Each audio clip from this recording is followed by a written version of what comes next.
This is The Whole Truth, brought to you by the Greenville County Democratic Party. From local city councils and school boards to the South Carolina legislature and the nation, we provide a clear-eyed view of the whole truth surrounding the decisions, the policies, and the politics that have a direct impact on your family, your neighbors, and you. In today's episode, the third Vice Chair, Charles Morris, interviews our special guest, Brandon Brown, who is a South Carolinian running as a Democrat to replace Lindsey Graham in the United States Senate. But we usually start right in with our guest. In this particular instance, we'd like to share with you a recurring bit that Jimmy Kimmel has created on his late night show. This particular clip is from about January 15th. It highlights how Lindsey Graham, as a sitting U.S. Senator, makes headlines for his chameleon-like actions, where he continually flip-flops his stances on just about everything of importance. And Lindsey Graham, this guy knew all along Trump lost the election, even though he was on TV saying just the opposite. Okay. Trump has not lost. Do not concede, Mr. President. Fight hard. And text me back, please. I miss you. See, that's the thing about Lindsey Graham. He's like the movie Parent Trap. They may look like the same person, but there are two Lindseys. On the big issues, you need both sides. Fox News presents Graham Counter Graham. This endless attempt to label the guy as some kind of kook. I think he's a kook. Lindsey Graham faces off against his equally passionate opponent, Lindsey Graham. I don't know if we can ever do business with Zelensky again. You're the ally I've been hoping for all my life. From impeachment to Supreme Court justices to election fraud to Donald Trump. Donald J. Trump is the greatest president of all time. I think he's unfit for office. No one fights more fiercely for both what he believes. He's a race-baiting, xenophobic, religious bigot. And for the exact opposite. No, I don't think he's a xenophobic, race-baiting, religious bigot. One man, two sides, no middle ground. Graham. I am all in. Keep it up, Donald. Counter Graham. All I can say is count me out. Followed by Mean Lady Witch, only on Fox News. This, I'm sure, is just one of the reasons why Brandon Brown is running for the U.S. Senate. So now, let's hear from him and the third Vice Chair of the Greenville County Democratic Party, Mr. Charles Morris. Welcome to another episode of the Whole Truth podcast by the Greenville County Democratic Party. I'm your host, third Vice Chair Charles Morris, and today we have a very special guest running for United States Senate against Lindsey Graham, Brandon Brown. How are you, sir? Great to be here, and it's good to see you again, Charles. It's good to see you. You have certainly become a familiar face to me and a lot of people who are active in Democratic Party politics around Greenville. It's always good to see you. Who is Brandon Brown? Why is he running for U.S. Senate? Well, that's a good question, and thank you for asking. My family's in the funeral home industry. Okay. And how long has that been? Better than 50 years. Wow. Okay. And the family had a dear friend who we saw put on Facebook a GoFundMe page to help her get a medication. Oh, man. And this young lady was 42 years old and could not get her insulin and died. Oh, that's awful. Leaving two children for the grandparents to raise and take on that responsibility and task. And this young lady didn't die because she didn't care about her health care, and right. She didn't die because she wasn't working. She died because our health care system failed her. And we don't see any compassion in Washington, D.C. when it comes to South Carolinians. Right. And I got in this race to be a fighter for people in South Carolina. And it bothers me that instead of keeping rural hospitals open, through this big bill, we see hospitals closing, the cost of prescription drugs going up, the affordable health care just basically under threat. Right. And we're making millionaires and billionaires richer and not thinking about working class people. So that is a tragic story that unfortunately echoes across the whole country, mm-hmm. right? You talk about the big, beautiful bill and the cuts to Medicaid that have obviously been so controversial and Senate Democrats caving. Mm-hmm. What would you do on day one to fight this, what you were just talking about, and to preserve rural hospitals, to make sure people don't have to choose between life or death? Sure. I'm going to be an advocate for health care, period. Mm-hmm. I'm going to be on the United States Senate floor advocating for South Carolina. We cannot live in a country, health care is a right. You know, it shouldn't be based off of your paycheck. It's not a privilege. Yeah, it's a right. And as a United States Senator that represents this state, I think it's your obligation to stand up for those who don't have a voice. Right. And that's the culture that we see now. And I just think it's a travesty. So you've worked in leadership roles in education, community development. How has that informed your policy positions that you'll take into the Senate if you were to win? Well, as a former vice president of 3 institutions, right. I see firsthand the effects when we cut federal Pell and SEOG, and then we see... Can you explain those real quick, what that means? Federal Pell is the opportunity grant that students first time get to go off to college, and it is done through the FAFSA form, free form for financial aid, right. and it's based off of the income of your household. Right. So the more economically challenged your household is, federal government is typically taking the opportunity to give you more money to go to college to better yourself. And in this culture, what we're seeing, Student Equal Opportunity Grant, SEOG, what we're seeing is a reduction. And this reduction now means that you have to take higher student loans. Right. And with the increasing cost of college and the access becoming more critical, we're seeing now students are going to continue to graduate with more student loan debt. And these are the same students who graduate in different disciplines that contribute to the economy. So I would be promoting more money to send somebody off versus taking it away from them. So I'm glad you mentioned student loans. That has been a huge controversy going back to the Biden administration, student loan forgiveness, or at least attempting to, right? And the student loan crisis is a crisis. It's essentially a $1 to $2 trillion bubble that could burst and have massive consequences for our entire economy. Are there particular policies that you would favor to ease the burden of students and former students, or, like student loan forgiveness? Sure. Well, there are incentives that we can put in place for students. One area particularly, if you go into government service.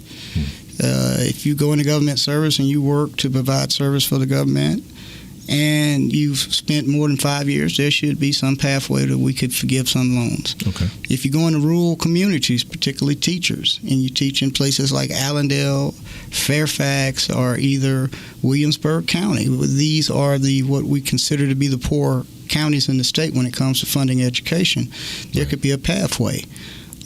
It just doesn't have to be to where we close the door on opportunities, but we should be trying to figure out ways to open the doors. And, we need to be competing for federal grants for research so we can further expand scholarship opportunities for our students here in South Carolina. Absolutely. Let me ask you a different question. You've talked a lot about unity and accountability, right? Kind of central themes of your campaign. What does unity look like in real terms in Washington? Where are you willing to compromise, and what are your deal breakers? Well, the first deal breaker is if it doesn't work for South Carolina, we shouldn't support it. You don't need to be a Democrat or a Republican not to have common sense. When we pay taxes every year and the allocations come to us to expand health care, SNAP benefits, and programs that exist to help seniors, we shouldn't turn that away. I'm not going to be a United States Senator just going to say yes to anything just because somebody's ego is so big.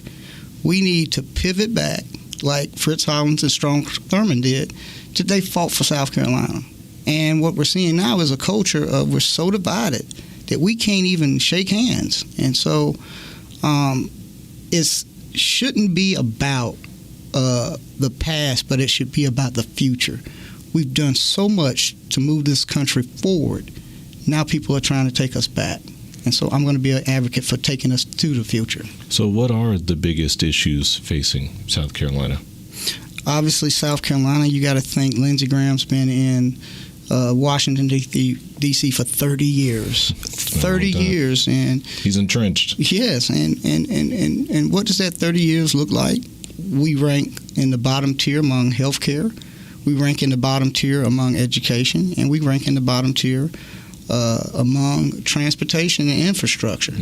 And now these tariffs that are hurting BMW, hurting General Electric, hurting Volvo, Boeing, Senator Graham's not saying anything. And these are good paying jobs that are being effective. And I would think you would want a United States senator saying, hey, you got to stand up. One of my good friends, Glenn Reese, who owns a Krispy Kreme donut shop, who buys wheat, he saw his cost go from $42 per bag to $72. Oof. And these are real. That's a 75% increase. Yeah, these are real issues. Mm-hmm. And Senator Graham's more focused on Venezuela. I appreciate those free donut certificates you gave me a few weeks ago. That was popular at the office. You mentioned the tariffs. South Carolina has a large part of our economy is agricultural. Right? Mm-hmm. You mentioned how the tariffs have affected us, but there seems to be strong support for the tariffs in South Carolina. How would you go about speaking to South Carolinians about how and why the tariffs are hurting us? And then what would you actually propose in Washington to limit the president's powers to enact tariffs on a whim, seemingly based on how he woke up that morning? Mm-hmm. Well, one of the things is you have to have negotiations, direct negotiations. We know that across South Carolina we have products that are humongous. Soybeans is a big product that we export. Also, we still have a tremendous amount of cotton fields here in South Carolina, and a lot of people don't realize it, but we do produce a lot of peaches. Yes, we do. So we're actually the real peach state. Yes, and so we have to really look at these policies that make sense for South Carolina. And what we're seeing is a culture of making sure that billionaires and then their investments get paid, while the working class people that want a good economy, that want good paying jobs, are being overlooked. And so I think that you have to be able to stand up and you have to articulate a message that South Carolinians are hurting. People see billionaires' wages go up and our paychecks stay the same. And so I want to be an advocate on day one, fighting for people to make sure they get a good wage. Think about it. The minimum wage here in South Carolina, minimum wage should be a bit above $15, above. And, you're talking about $7 and some change. You can't even buy a Happy Meal. That's not a livable wage. No. Okay, so it's funny you mentioned that, because that is related, right? The $15 an hour became real popular, in 2016? Mm-hmm. Okay. That was 9 years ago. Yeah. What should it be realistically, minimum wage? Because if you're tracking it with inflation, I know, which is not always one-to-one, right? And I'm not an economist, but it should be closer to like $22, $23 an hour. But if you stepped on the Senate floor of the United States, what would you be in support of? Or if somebody asked you for a number, what would you tell them? Ideally, I think, you're not going to get everything you want on day one, but I think if you get above $18, okay. I mean, you have to make it make sense, because somebody needs to be able to have something left over in the kitty at the end of the month when they pay the power bill, when they pay the cell phone bills, when they pay for the kids. You have to have something that you can put in and save, and we're not going to get there where we're at now. So, a gradual phase up. And here in South Carolina, we need to not only work on the federal side, but we need to work with our elected officials on the state level and even on the local level. Right. And, you got several companies that have good models that we need to be examining and talking through to try to get to a point to where we all feel comfortable. So how would your outreach look towards state and local officials if you were to become a United States Senator? Because when you look at, say, just the South Carolina House of Representatives, Democrats are in a superminority. Mm-hmm. It's the same in the state Senate. Now, there are some cities that are kind of like blue pockets across the state, right? But how would you go about, working with politicians and legislators at the local and state levels? On both sides. I think that one of the things that in this last election that we saw, I supported 9 candidates, endorsed 9 candidates. I actually got out and went and canvassed for Tina Belgie and also Lillian Block Fleming. You sure did. And we both won. Yeah, and even we flipped Georgetown. We helped Anita Jackson up in Rock Hill. Even with the other special election, I did robocalls for candidates. Dexter Reed was one. Okay. But to get to your point, it's not about a DRR, but it's about serving people. And it's about serving a purpose of making people's lives better. So if we see that something makes sense for South Carolina, we should be able to communicate on both sides what makes things good. not just shutting the door like what we're seeing right now. Some of the issues that we see coming out on the state level that the federal level can weigh in, we should be doing. We need a hate crime bill in South Carolina. We shouldn't be closing the door on that just because of Democrat, Republican. The core value of being a servant and a servant leader is understanding people, going into communities. It should be a town hall meeting throughout the 46 counties where we listen to people, finding out what's going wrong, finding out how we can better make lives better. For example, in Florence, South Carolina, we know it's a large veteran homeless population. We know in Allendale that there are food deserts. We know that we need to continue to expand the port in Charleston. We cannot just say that, I'm an elected official, I'm going to go to Washington, D.C. and don't do anything, then come home and take some pictures. We got to be working. You mean an elected official should actually get out and talk to their constituents? Part of the job. What an incredible idea that you have there. Kind of going hand in hand with what you're talking about, part of the job. A lot of Americans feel like Congress is, and I should really say congressional Republicans, have ceded oversight of the executive branch. I mean, you could look at all kinds of things. What happened in Venezuela, what's being threatened in Iran, with the president threatening military action, what he's already done to strike, nuclear plants. It seems like congressional Republicans are okay with the executive doing whatever they want. What can Democrats do to combat this and to force more oversight of the executive branch? Well, the first thing you can do is send me to Washington, D.C. in Lindsey Graham's seat. That's the first thing. But when we flip seats and we have a government and a democracy that is a checks and balance system. And what we're seeing is a tyrant that creates fear. And if you go against him, he's going to attack you. You go against him, he's going to come after you. You can't be afraid to stand up. You can't be afraid to say right is right and wrong is wrong. And I think what we have is a culture of people so fearful of this machine that they just yield to him. Look at Senator Graham on Air Force One. I've never seen an individual just kiss up to somebody like that. I mean, Senator Graham doesn't even have any dignity. No, not at all. No dignity at all, and no shame either. And what does that represent to our children? He is supposed to be a United States senator fighting for South Carolina, but the only thing he does is fight to carry Donald Trump's bags. And I would simply say, shame on you, sir. Don't you have any decency? So if you get elected, your fellow senator would be Senator Scott, who would be a Republican. How would you go about trying to work with him in the Senate? Do you feel like it's realistic? And this is going back to your unity message and your across the aisle message. But a lot of people are sitting there going, is that actually realistic? And that's a real question. Is it actually realistic to think that as a Democrat, you can get a Republican willing to work with you on the record? Because you might say it's not about D's and R's, and that would be nice. But realistically, that's just simply not how it works in Washington. Sure. Well, you flip this seat, held by Lindsey Graham, Tim Scott's going to have a different approach. Because Tim Scott's going to know that South Carolinians are not going to put up with this BS anymore. And that he's actually going to have to do something but smile beside Donald Trump. This guy, Espo, was appointed by Nikki Haley, stabbed her in the back because he wants to stay in power. Right. And it's shameful even on him.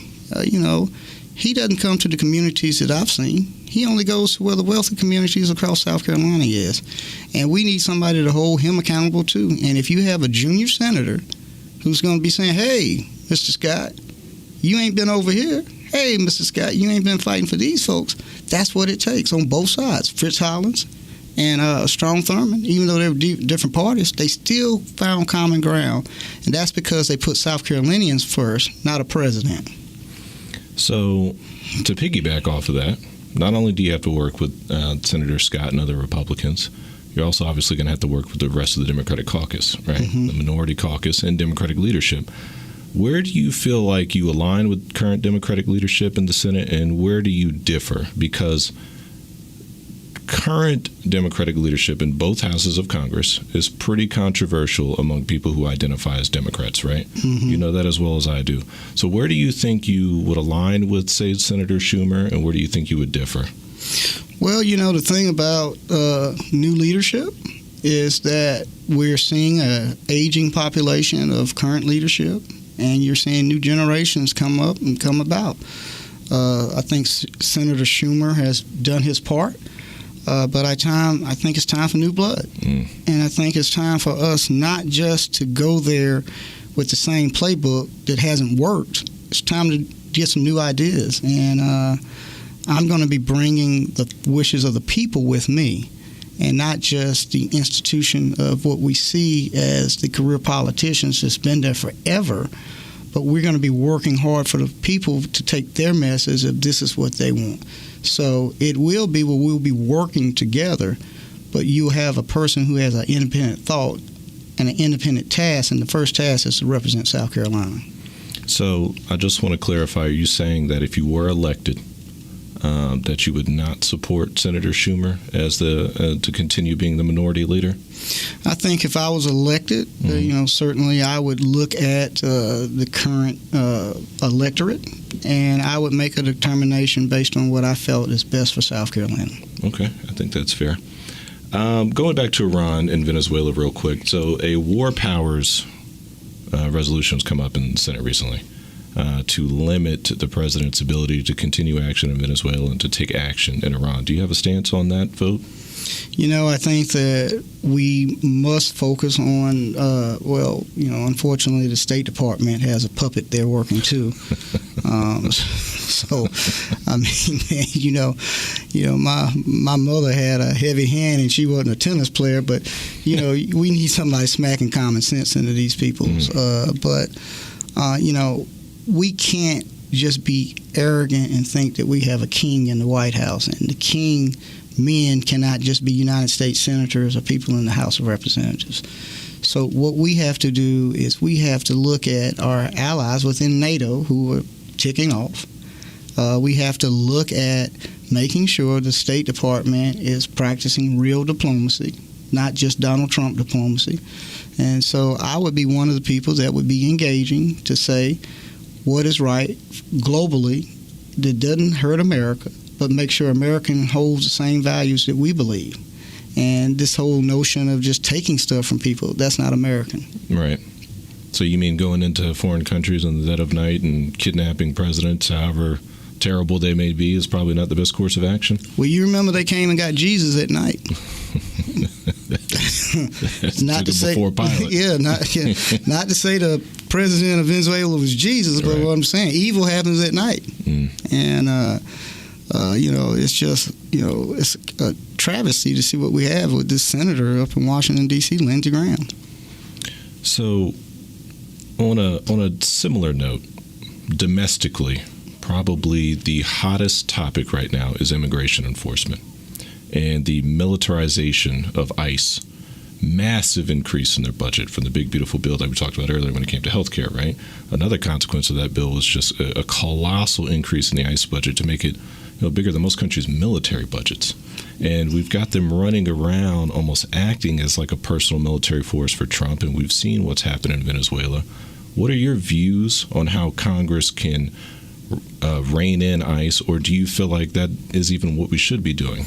Well, let's call it for what it is. ICE is the new Ku Klux Klan. Okay, yeah. And you have a group of people terrorizing people, slamming people. Killing people. Yeah, killing people. This country, you have the pursuit of happiness. And people come here for seeking a better life. And what we're seeing is, and what, bare basics of it is you have a certain segment of the population that just wants to drive out hardworking people that are here working to try to better their family, get better medicine for their family.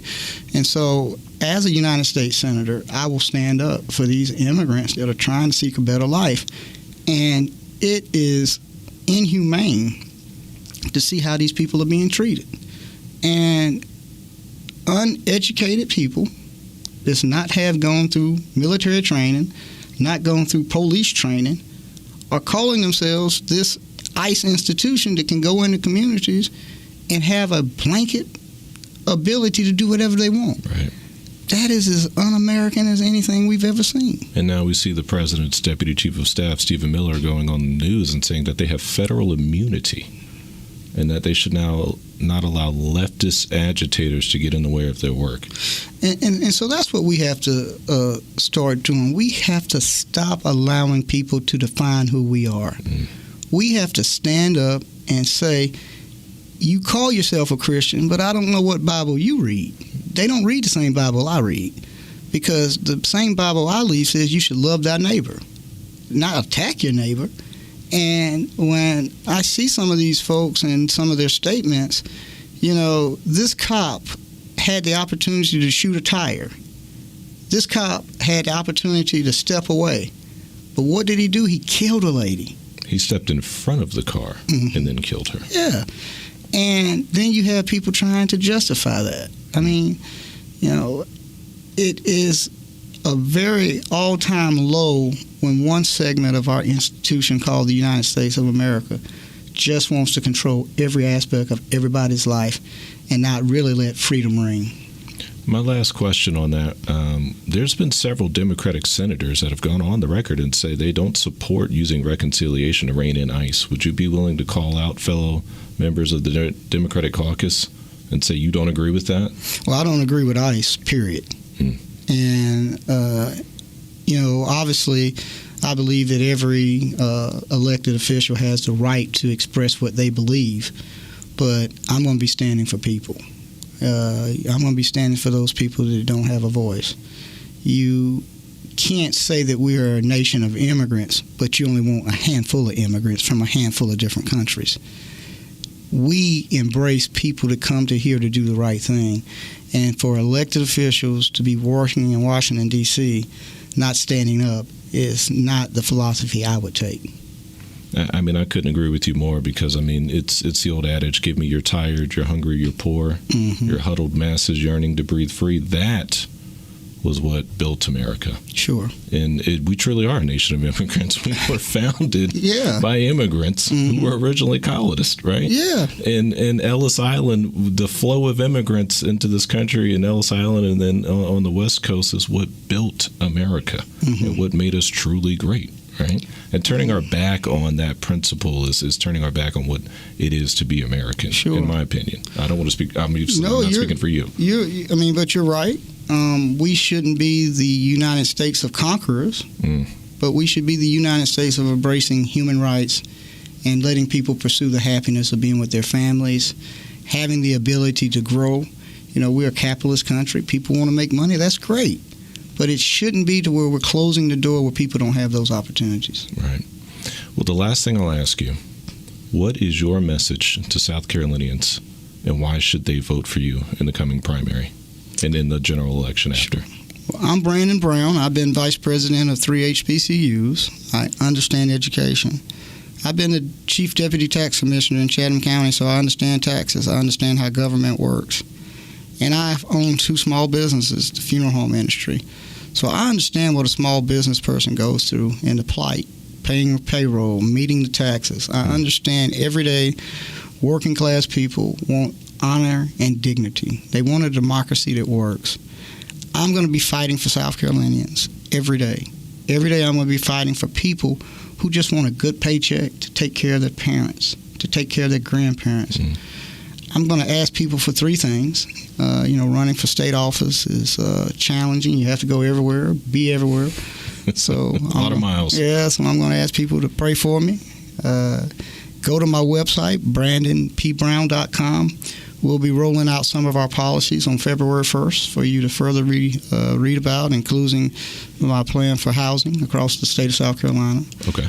And lastly, I made mention that I'm in the funeral home business, and I would never want anything to happen to Lindsey Graham. Never want him using the services of my business.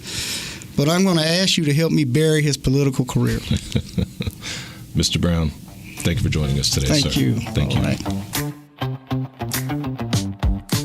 We want to thank you for watching and listening to The Whole Truth Podcast, brought to you by the GCDP. It is now available on both Spotify and Apple Podcast outlets, so please make sure you share the link to this podcast with a friend or three, or post it on your own social media profiles. Help us spread the word so more people can get the whole truth. You can also learn about other ways to get involved by checking in the GCDP website at greenvilledemocrats.com and click on the events calendar. Or you can keep up with what's going on by following our social media profiles shown here. No matter what your experience you have or what skills you have to offer, we welcome you to join us in helping progress this county toward a better future. Thanks for watching and listening.